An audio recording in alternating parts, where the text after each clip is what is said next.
Welcome to Silent Crime Case. Today we delve into a chilling case that shook the peaceful town of Clearwater in the autumn of 1992. A mother's love, a celebration turned tragedy, and a web of deceit and betrayal. This is the story of Julia R. Mason, a woman poisoned by her son's birthday cake. But the question that haunts this case is, who is the killer? On the morning of October 18, 1992, the residents of Clearwater awoke to the kind of crisp, sunny weather that signaled the arrival of fall. The local news buzzed with coverage of the recent election, where Bill Clinton had just been elected president, promising a new direction for the nation. Amidst this backdrop of national change, a personal tragedy was unfolding in a quiet suburban neighborhood on the outskirts of the city. It was 9:30 a.m. when Adam R. Mason arrived at his family home on Cedarwood Avenue. The 20-year-old had planned to assist with preparations for his younger brother Alex's 13th birthday party. Instead, he stumbled upon a scene that would haunt him for years to come. His mother, Julia R. Mason, lay motionless on the kitchen floor, her body still as if in repose, a stark contrast to the festive decorations that adorned the room. The birthday cake, a vanilla confection she had been making for Alex, sat untouched on the counter. In a state of shock, Adam reached for the cordless phone, a recent addition to the Mason household, heavily advertised in the latest JCPenney catalog, and dialed 911 with trembling fingers. His voice cracked as he spoke to the dispatcher, conveying the urgency of the situation while struggling to maintain his composure. He reported no signs of forced entry, no immediate evidence of violence, just an eerie stillness that suggested a domestic scene frozen in time. The first responders arrived swiftly, their sirens cutting through the suburban calm. Neighbors peeked through curtains and gathered in hushed clusters on manicured lawns, their curiosity piqued by the unusual flurry of activity. As the police secured the area, the gravity of the situation began to sink in. The Mason family, known for their community involvement and the friendly demeanor of Julia, a frequent volunteer at the local elementary school, had become the center of a chilling investigation. Julia R. Mason, at 42 years of age, was the epitome of the dedicated 1990s housewife and mother living in Clearwater. She had devoted her life to the well-being of her husband Peter and their 3 children.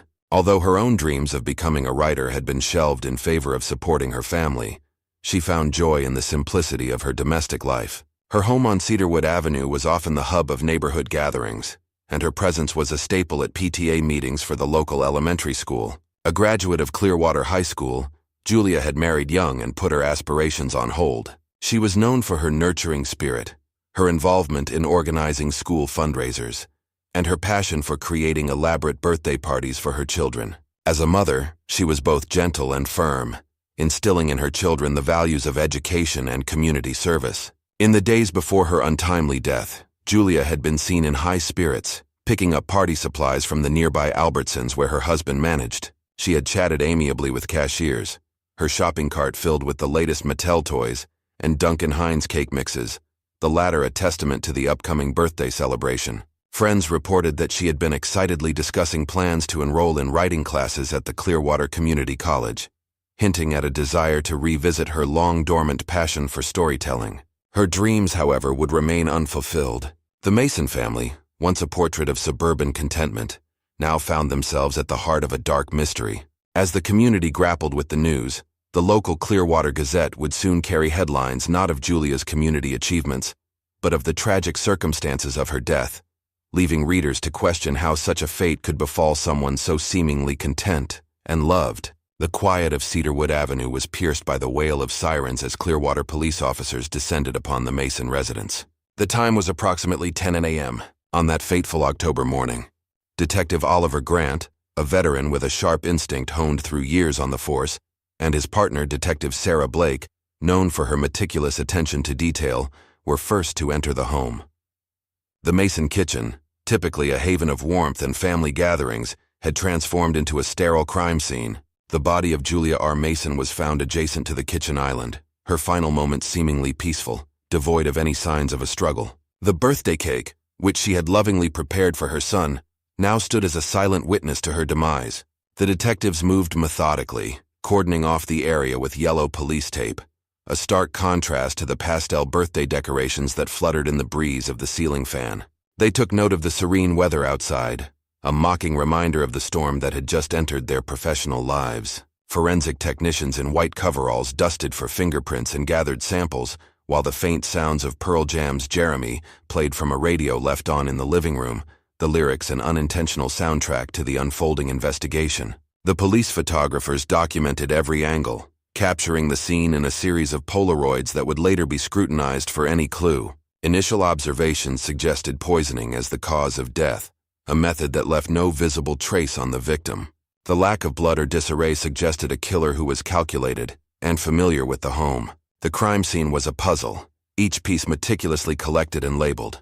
From the glass of water on the counter to the receipt for a recent purchase of rat poison found tucked away in a drawer, a common household item that now took on a sinister significance. As the investigation commenced, the community of Clearwater remained glued to their television screens, watching the local CW Channel 10 for updates on a case that seemed more akin to a plot from a Hollywood thriller than the reality of their peaceful town. As dusk fell on Clearwater on October 18th, the investigation into Julia R. Mason's death began to intensify. Attention swiftly turned to suspect number 1, Peter R. Mason, the 45-year-old husband of the victim, and a local Albertsons manager known for his charismatic personality and a seemingly devoted family man. Peter's facade began to crumble under scrutiny.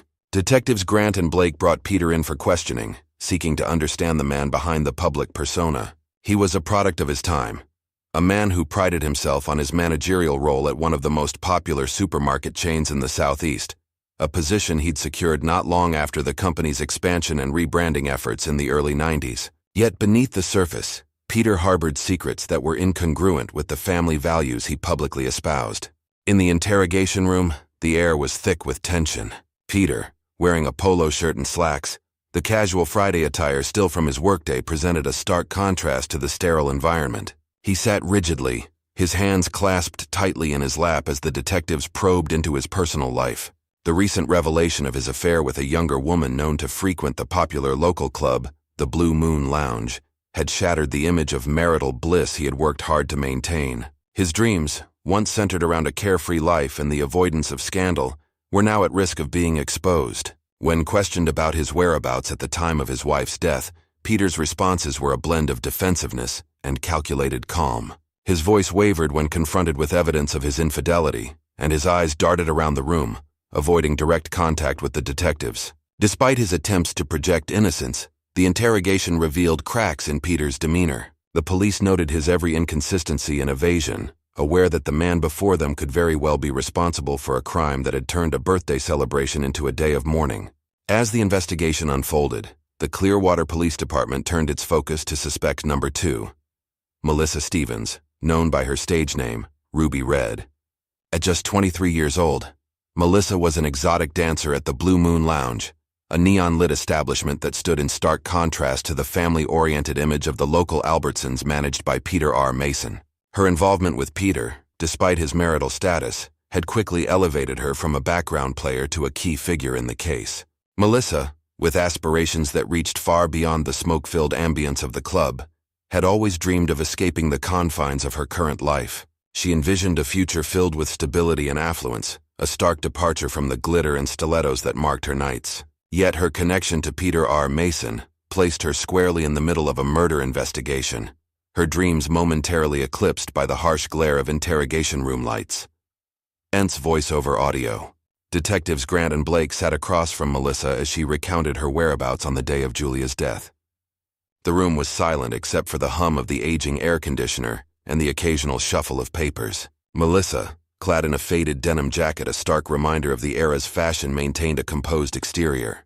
Her answers were measured, her voice betraying none of the nervous energy that one might expect from someone in her precarious position. Despite her calm demeanor, the detectives noted the subtle inconsistencies in her story, the slight hesitation before answering questions about her relationship with Peter.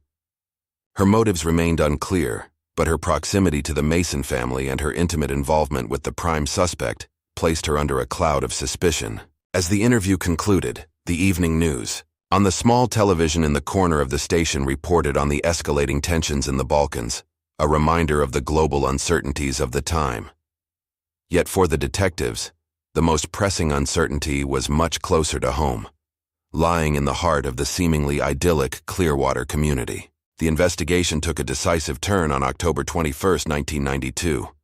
The weather in Clearwater was unseasonably cool, a brisk wind signaling the onset of winter. It was on this day that detectives uncovered a critical piece of evidence that would reshape their understanding of Julia R. Mason's death. Amidst the remnants of the family's refuse, a receipt from a local Ace Hardware was retrieved, dated just 1 week prior to the tragic event. The item of interest: arsenic-based rat poison, a substance that, in the right doses, could turn from pest control to a lethal weapon. The discovery prompted an immediate response from the Clearwater Police Department. Detectives Grant and Blake, now deeply entrenched in the case, recognized the gravity of this new lead. The receipt, a seemingly innocuous slip of paper, had been discarded alongside advertisements for the upcoming Black Friday sales, a stark reminder of the consumer frenzy that was to come. The police's next steps were calculated and swift. Forensic experts were called in to analyze the handwriting on the receipt, comparing it with samples from the Mason household. Meanwhile, the local media, including stations like WTSP Channel 10, were abuzz with speculation, their broadcasts filled with images of the Mason residence cordoned off with police tape, a stark juxtaposition to the festive decorations that still adorned the home. As the community of Clearwater tuned into their nightly news, the case of Julia R. Mason had become a fixture in the public consciousness, a sobering reminder of the darkness that can lurk beneath the surface of suburban life. The police were determined to piece together the puzzle, and with this new evidence, they were one step closer to uncovering the truth behind the facade of normalcy that had shattered on that October day.